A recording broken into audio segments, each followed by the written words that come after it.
kirekire mu bibazo bitandukanye. Arabizi yuko kurya ari ikibazo, arabizi ko kwambara ari ikibazo, arabizi yuko kubona amafaranga y'ubukode ari ikibazo, ariko Uwiteka aje kuburana. Uwiteka arabizi ko abarozi bakubereye ikibazo. Burana urubanza rwawe kuko igorogota ku manywa y'ihango yirehereje abo mu isi yose. Abo mu isi yose abagatulika barimo, abo mu isi yose abisilamu barimo, abo mu isi yose n'abariya bose duciraho imanza abo barimo, kandi nabo Uwiteka yabireherejeho, kandi waranabizera. Icyo dusabwa twe tubizi ni ukubamenyesha yuko Uwiteka abizera. Haleluya! Akira igitangaza cyawe umugoroba wa none, wakire gukira, wakire imbaraga ziruta izindi, wakire gukora kw'Imana zikora ibitangaza, imbaraga zifata ibitariho zikabirema bikabaho, imbaraga zihindura ibyanze guhinduka, imbaraga zifata inyanja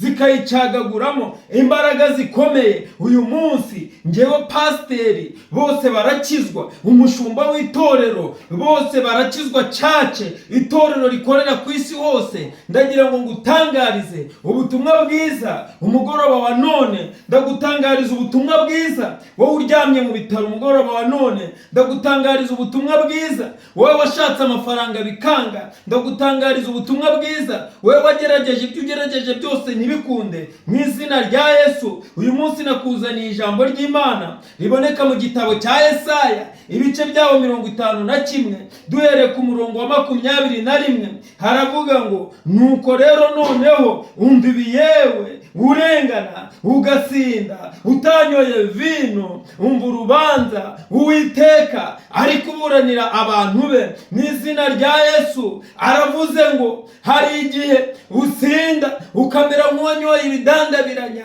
nyamara nta kintu wanyoye kubera ibibazo, kubera ibigeragezo ndetse abanzi bawe. Hari igihe bakubwira ngo rambarara tukugende hejuru, nawe ukemera ukarambarara bakakugenda hejuru nkaho uri inzira nyabagendwa. Ariko umugoroba wa none hari urubanza Uwiteka aje kuburana ku buzima bwawe.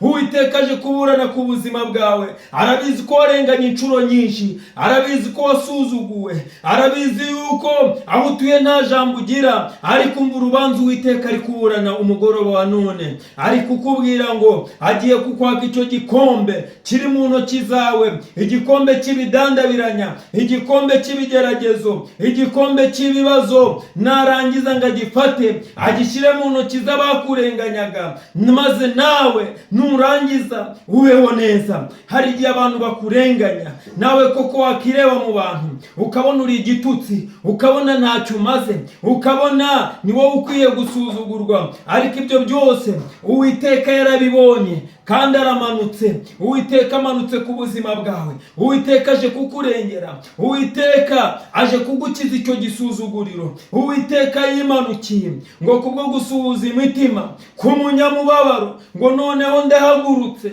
kandi nje kuburana. Uwiteka aje kuburana urubanza rwawe.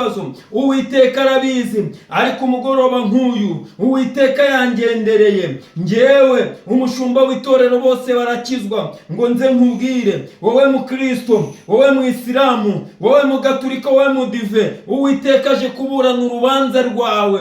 Abantu nibo bishyiriraho imipaka, Uwiteka nta mipaka agira. Aje kuburana urubanza rwawe kuko igorogota ku manywa y'ihango yirehereje abo mu isi yose. Abo mu isi yose abagatulika barimo, abo mu isi yose abisilamu barimo, abo mu isi yose. Wakire imbaraga ziruta izindi, wakire gukora kw'Imana. Nubona ni wowe unkurikiye ku iyi televiziyo, ndakwinginze wakira igitangaza cyawe. Kandi uyu munsi nuwumva ijwi ry'Uwiteka ntiwenangire, uhindukire, kuko umunsi wawe wabona ari uyu. Ndakwinginze wo muntu unkurikiye, wikinangira, wipinga ubu buhanuzi, wipinga ubu butumwa, kuko Uwiteka uyu munsi yakugendereye. Ni nayo mpamvu wanyuze ku macano yose, unyura ahantu hose, arakubwira ngo kanda urebe, kuko ahantu ubuhanuzi bwawe buri. Ibi bintu byizere, kuko Uwiteka arakora, akorera muri twe,